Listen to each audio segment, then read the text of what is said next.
ऊपर चढ़ जाओ, उसको ठुड्डे मारो, ताकि as soon as possible 9 million रजब फैमिली टच कर सके। उसके बाद 10 मिलियन का माइलस्टोन भी अचीव करना है। ओहो हेटर्स, पीछे हो जाओ, पागल हो, दस्ते में आ गए हैं। हाल ही में रजब भट्ट की एक वीडियो सामने आई है जहां पर वो फिर से अपने हेटर्स का मुंह तोड़ते हुए दिखाई दे रहे हैं। असल में ईमान और ओन ने व्लॉगिंग शुरू कर दी है, तो हेटर को या फिर शायद ईमान और ओन को रिप्लाई करते हुए रजब भट्ट ने बोला है कि अब ये लोग मेरे 9 और 10 मिलियन सब्सक्राइबर से जलेंगे और ये तो वहां तक पहुंच भी नहीं सकते। जब से रमजान शुरू हुआ है इन दोनों फैमिली की सोशल मीडिया पर जंग होती हुई दिखाई दे रही है, चाहे वो लफ्जों की ही जंग क्यों ना हो। यह सारा मामला उस वक्त शुरू हुआ जब ईमान की वॉइस रिकॉर्डिंग सामने आई और वहां पर लोगों ने ईमान को क्रिटिसाइज करना शुरू कर दिया कि तुम अपने भाई को तो अपने बेटे का नाम लेने देती हो, लेकिन रजब भट्ट को उसके बेटे का नाम नहीं लेने देती। जिसके बाद ईमान साहब के भाई ओन रजा एक पॉडकास्ट में जाते हैं और वहां पर जाकर रजब भट्ट के ऊपर इल्जामात लगाना शुरू कर देते हैं। अब मेरे यहाँ पर एक बात करने का मुद्दा यह है कि हमने 1990 में कोल्ड वार देखी थी, जो कि रशिया और अमेरिका में हुई थी, प्रॉक्सी वार्स, और वैसे ही कुछ आज हमें रजब भट्ट और ईमान की फैमिली के बारे में देखने को मिल रहा है सोशल मीडिया पर।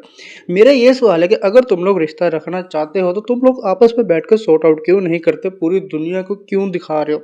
या तो तुम दुनिया को दिखाकर अपने डॉलर्स बनाना चाहते हो, पैसे वसूल करना चाहते हो, ये एक रीज़न है तो चलो हम मानते हैं कि ठीक है भाई, आप ओपनली ये बोल दो कि आप सब डॉलर के चक्करों में कर रहे हो। अगर आपके बीच में वाकई कोई तनाज़ात चल रहे हैं, वाकई कोई मसला चल रहा है, तो उसको बैठकर सॉर्ट आउट करो। अगर तुम लोग एक दूसरे का रिश्ता बचाना चाहते हो तो साथ बैठकर तुम दोनों मियाँ बीवी बात करोगे तो ये मसला हल होगा, वरना किसी बड़े को बीच में लाकर या किसी तीसरे को बीच में लाकर ये मसला हल नहीं होगा।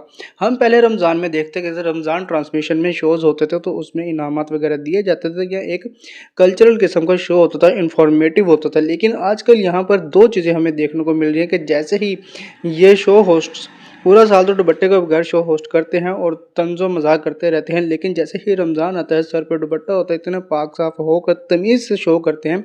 लेकिन उसमें भी अब इन लोगों ने ये ठेका उठा लिया कि हाँ, जिन लोगों के घर बर्बाद हो रहे होंगे ये लोग उनका घर बचाने की कोशिश करेंगे। अभी हमने फ़िज़ा अली का एक शो देखा, उसमें डॉक्टर नबीहा के साथ जो कुछ हुआ, उस शो को आजकल काफ़ी ट्रेंडिंग में चल रहा है। और इसके अलावा एक और भाई साहब हैं रेहान तारिक साहब, उन्होंने भी अब ये फैसला किया कि वो भी अपने शो पर लोगों की सुलह करवाया करेंगे, उनका घर बचाएंगे और उनके तलाक होने से बचाएंगे।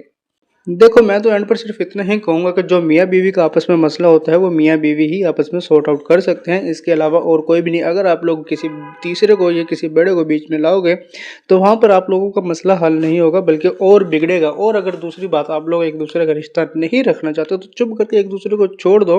एक दूसरे के बारे में बात करने की कोई ज़रूरत नहीं है, एक दूसरे की इज्जत उछालने की भी कोई ज़रूरत नहीं है।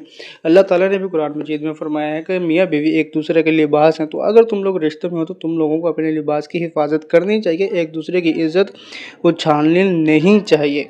बाकी आपको ये वीडियो कैसी लगी, मेरी राय कैसी लगी, मुझे कमेंट में लास्ट में बताइएगा। चैनल को सब्सक्राइब कर लें ताकि आगे आपको ऐसे ही अपडेट्स मिल सके और मैं भी थोड़ा बहुत इन लोगों को क्रिटिसाइज़ कर सकूं।